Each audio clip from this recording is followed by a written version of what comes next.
4th and goal to go to the 2. 34 seconds left to go in the ball game. This is the play right now.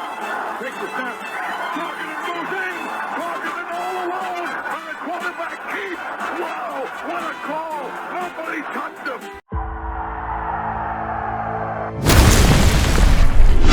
Here is Jeff, the host of the Gridiron.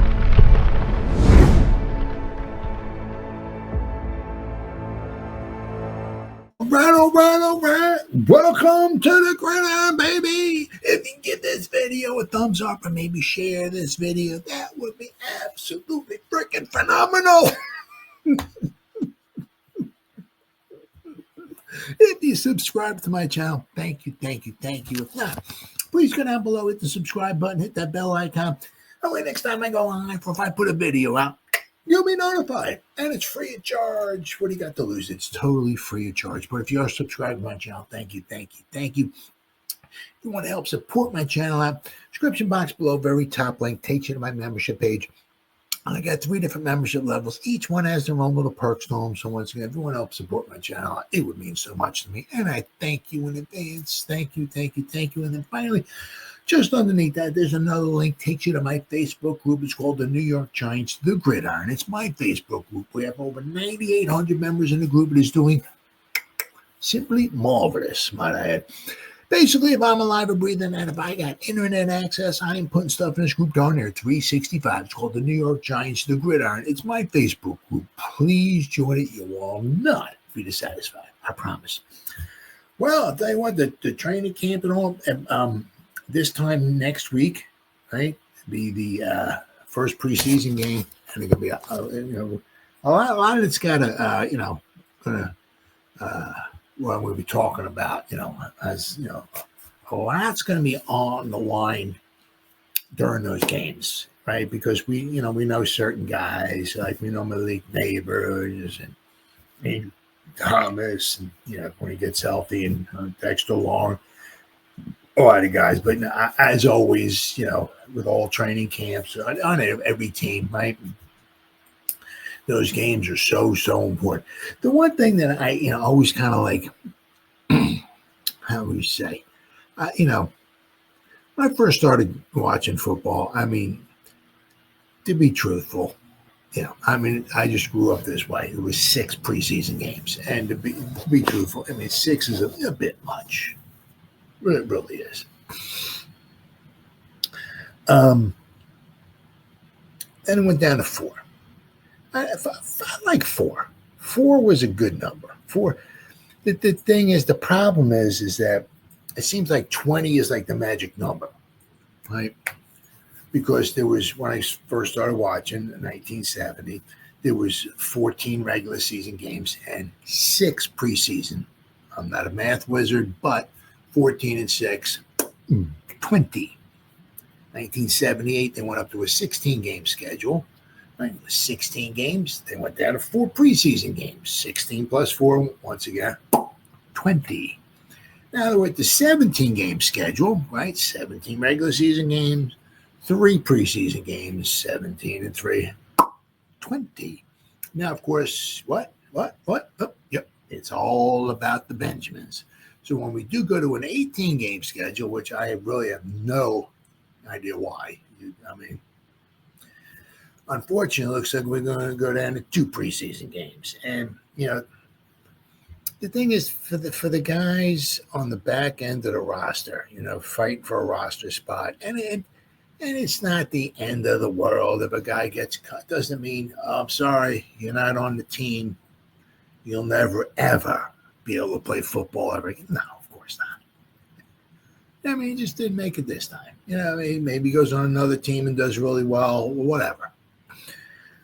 But the thing is, guys trying to make a roster spot, you're trying to make a play, right? Well, what happens, if you're just saying, every time you get put in, the other team's up by 30 points, you're a cornerback, you got to cover a wide receiver, and they run the ball every play. Make a play. What the are you talking about? Make a play. Say 18 game schedule. We only got 2 preseason games. You put me in for 10 plays each game. We were losing 74-0 in each game. I'm covering their number 1 wide receiver on the third string. You know what I mean? I'm covering him, and they ran the ball every time. What was I supposed to do? So I got cut because of that. So go make a. Well, what if the plays don't come your way? So it's being held against you. So the thing is I like 4 because with 4 you can get, the first stringers. You can get them some playing time, right? And you can get those back end of the roster guys plenty of time, right? As I said, like one of those the preseason games, they usually had like the first game. A lot of times, maybe the first stringers would have like maybe a quarter and a half, and then the back end of the roster guys, right?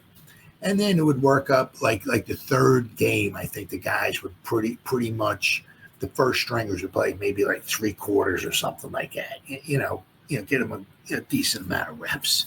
Then they would like maybe sit out the final quarter or whatever. Then the last game was all backups, right? So the starters, right, were all pretty much on the sideline drinking Kool-Aid, laughing it up, having a good old time, right, watching the second and third stringers, right, trying to make the team.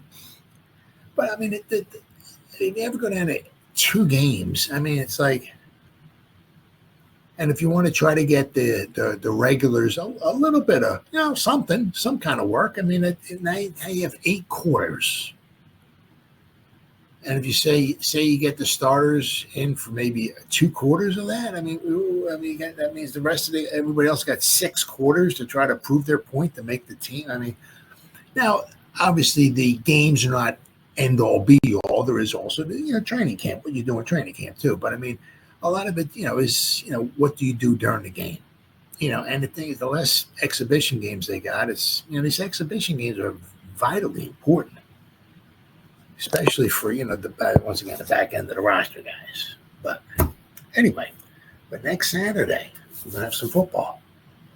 Well, we had football the other night, but I mean, giant football. Whew.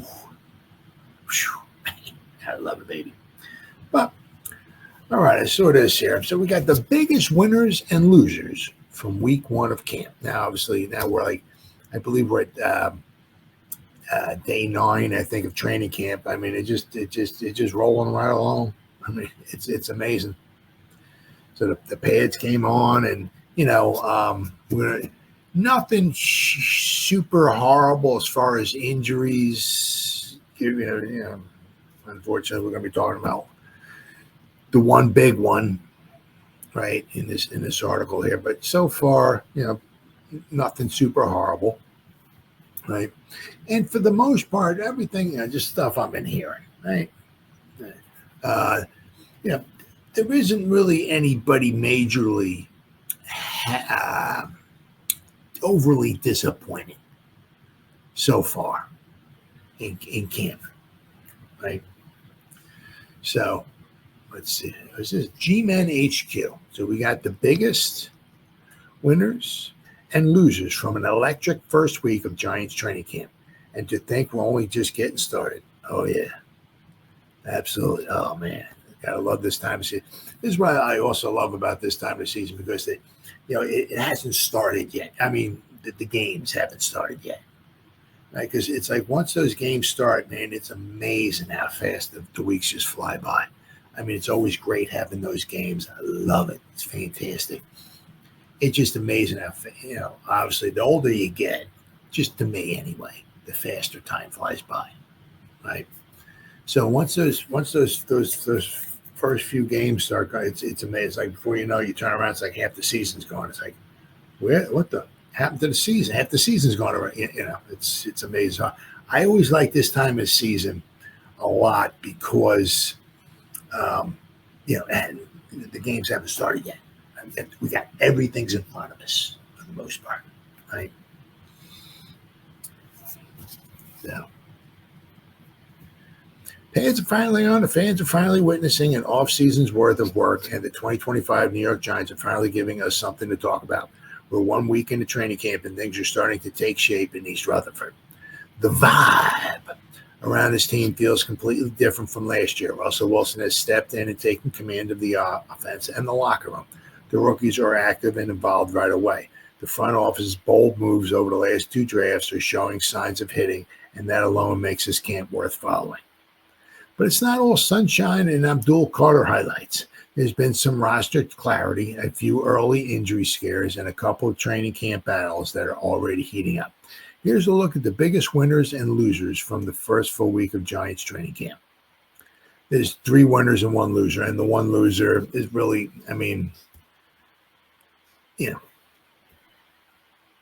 he's a loser, but we'll go on that in just a second here. Winner number 1, Evan Neal, winner. Typically, the space is reserved for Evan Neal's sized criticism, but not today. Neal transitioned to guard earlier this offseason, and to say the move has paid off quickly might be underselling it. He's only 24, too. The 24-year-old has been a revelation since moving inside. He's only 24. We have a nice young team. The 6'7", 340-pound frame is tailor-made for an oversized guard. He's impossible to move. His early dominance in camp has been praised by Giants legends, and his ability to seal off running lanes has been just as impressive. It's taken 3+ years for the former 7th overall pick to finally figure it out.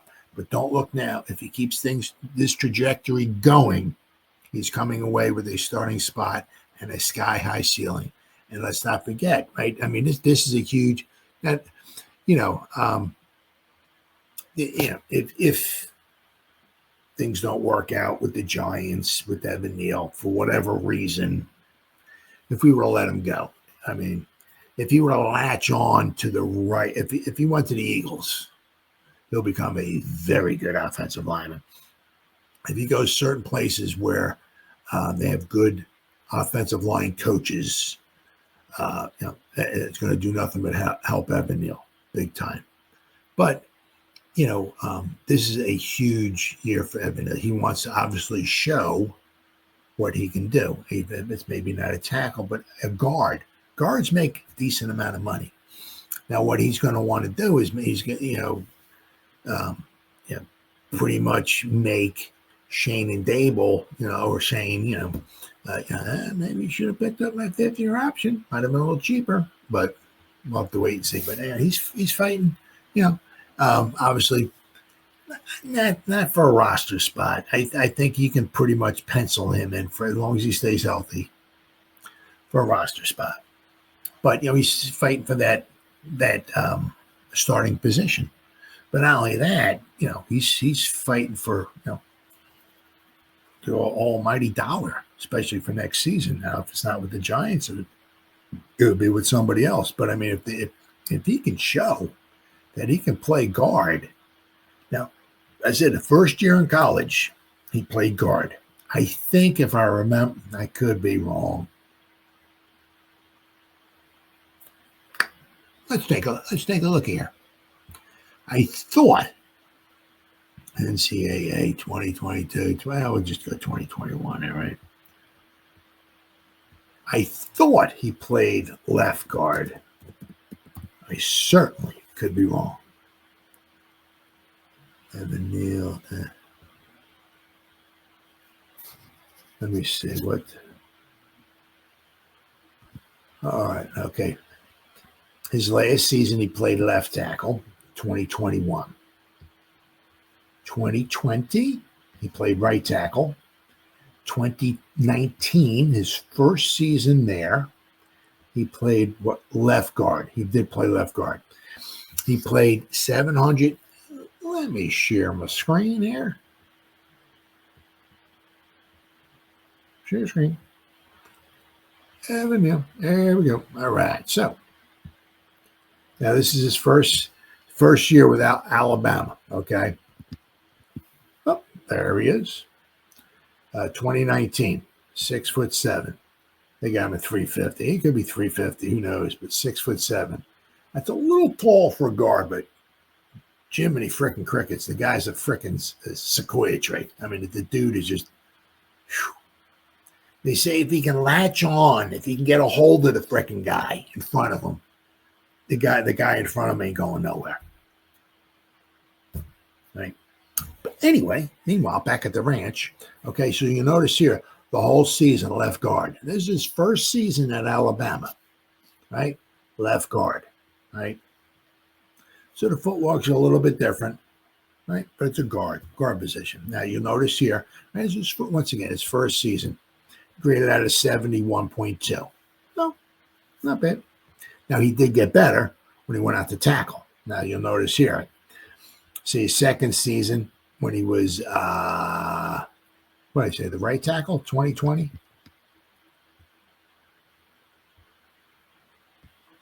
Yeah, right tackle, 2020, right? 83.7. So, I mean, 71.2 is certainly nothing to sneeze at, especially if you're playing for Alabama, because you do go up against good quality opponents, right? But that was his first season. He played guard, left guard, 71.2.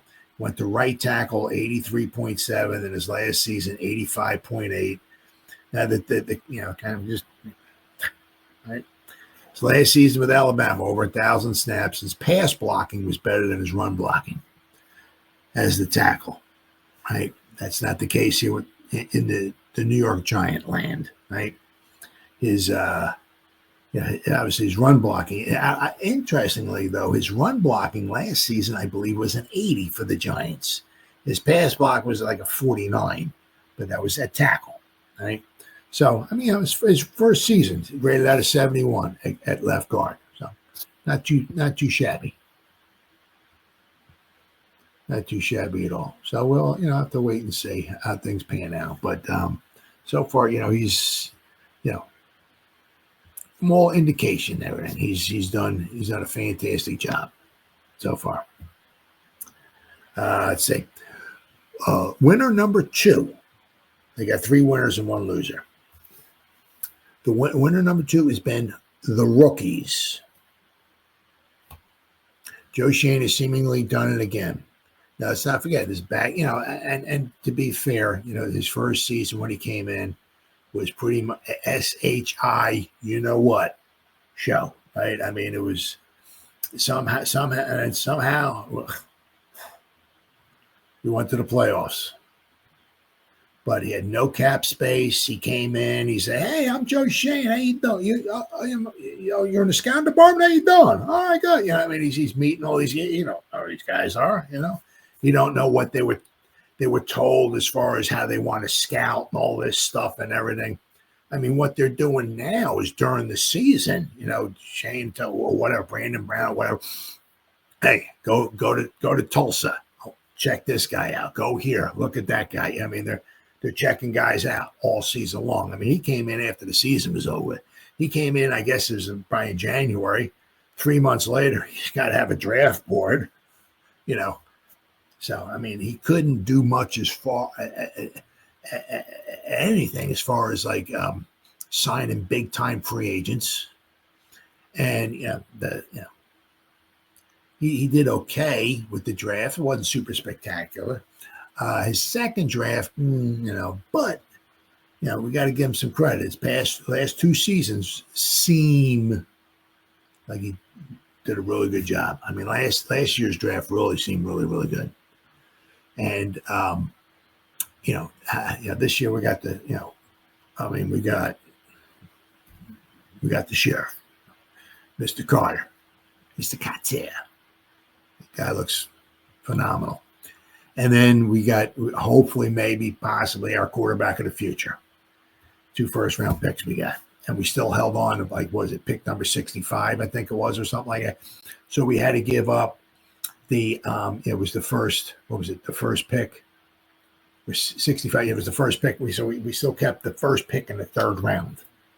We had to give up, 99, I think it was like one of the last picks of the 3rd round to move up and get Dart. And of course, we traded away a draft pick next season too. But, so all indications look pretty good. Like this is going to be a good draft class too. So if you keep doing that. We keep replenishing, we keep restocking the shelves with good, young, quality talent, right? So the rookies, right? After a strong draft class with Malik Neighbors, Nubin, Phillips, and Tyrone Tracy Jr., and let's not forget about Theo Johnson, even Muasau, right? I mean, Muasau, we're not saying, oh, that guy's going to be future Hall of Famer. No. But we got somebody who knows the defense. You can certainly put him in there in a pinch, and you get some special teams out of him. Now, does that mean he's going to make the team? Nah, it doesn't mean that. But he's a later round pick. But let's not forget about that. The first 5 picks really seem to be really good. Look at what he got as first 5 picks. Right, Malik Neighbors, starter. Nubin, starter. Phillips, starter. Tracy, starter. Theo Johnson, starter. He got 5 starters out of the draft class last year.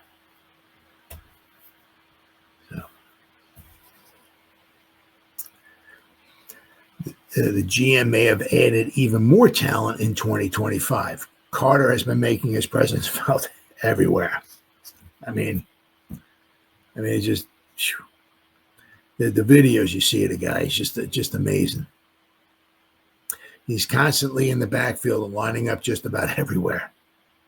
Jackson Dart has had his rookie moments, but he's also made some incredible plays and already looks like he's settling in. Then there's Cam Scatterbo, who we're going to talk about very shortly here, who's already pushing Tracy Jr. for reps, and Marcus Bowe, quietly lurking in the shadows, ready to pounce on any opportunity that opens up on the offensive line. And let's not forget about even 7th-round pick Thomas Fidone has had moments in camp. It's starting to feel like the true beginning of something real in East Rutherford with this group leading the charge. We're going to talk about Fidone in a little bit here, too. Winner, another winner they're talking about here. Pretty much all the wide receivers now. Obviously there's been certain. You hear Hyatt, you hear his name. Slayton's made some nice catches. Wando Robinson's made some. Every day Malik Neighbors is making some kind of highlight catch. It's freaking unbelievable. It's just basically, all right, Malik, you just run. I'm going to throw it, and you just come down with the ball. That's basically how it works. The guy's unbelievable. But a lot of these other guys, especially these undrafted rookie free agents, are really stepping up and doing a good job, really. Hey, here's an ice-cold take. Having Wilson, Dart, and Jameson Winston as the quarterbacks has helped the wide receivers immensely. Malik Neighbors has been unstoppable, and his connection with Wilson has been head-turning. The pair looks ready to take over the league. But unlike last year, it looks like the 21-year-old will actually have some help. He's only 21 years old. How freaking unbelievable is that? 21 years old. One of the best wide receivers in football. Darius Slayton has made several incredible plays, including a one-handed sideline grab. Wando Robinson had the play of the day in one practice with an electric diving catch in the end zone. Even the undrafted guys are getting in on the action. Dalen Cambry flashing off, and Bo Collins using every inch of his 6'3" frame to impress fans, teammates, and staff. Pretty much, if you're a wide receiver wearing Giants blue, the quarterback overhaul was all you needed to shine. So, the one loser, he's not a loser, but unfortunately, it's Bryce Ford Wheaton. His second ACL in 2 seasons. Both of them happened in training camp. It's just a shame. Not much explanation needed here. BFW, Bryce Ford Wheaton, has, knocks on wood, been the only Giant to suffer a major injury so far in training camp. His season ended before it even began after suffering a non-contact injury, later reported as a torn Achilles. Unfortunately, this isn't the first time he's lost a full season. His rookie year was wiped out by a torn ACL. It's a major bummer, especially considering the injury comes after a strong special teams-driven season in 2024. We'll see how he bounces back in 2026, but through no fault of his own, he's the clear loser of camp by default. That is what it is. Now, I said it before, is that the one nice thing about with right before we get injured. Unfortunately, this early is that he's got all, that's what happened 2 seasons ago. 2023, he got injured early. He made a comeback for 2024. Had a very good, not that he, had a plethora of catches, but he did very well on special teams for us. But he got injured early, 2023, made it back by 2024. Got injured early in 2025, so let's hope that he'll be back in 2026. And the one thing is that you figure if Shane and Dable do make it through this season, okay, they know what kind of player he is. They know what kind of human being and all that, how he is in the locker room and all that and everything. So, there's no reason why, he won't be back on the team next year. At least battling it out to make the 53, right? Now, if, Dable or Shane or whatever, they're both gone, there's a possibility, it might be a little tougher for him to make this team, but, he's always, can always try it for another team. Let's just hope that this will be his last Achilles there. I mean, it's unbelievable. Absolutely. You really feel horrible for these guys because all the crap they did to get ready for training camp all got wiped out, and they got to go through this all over again. And hopefully he'll be back again by next season.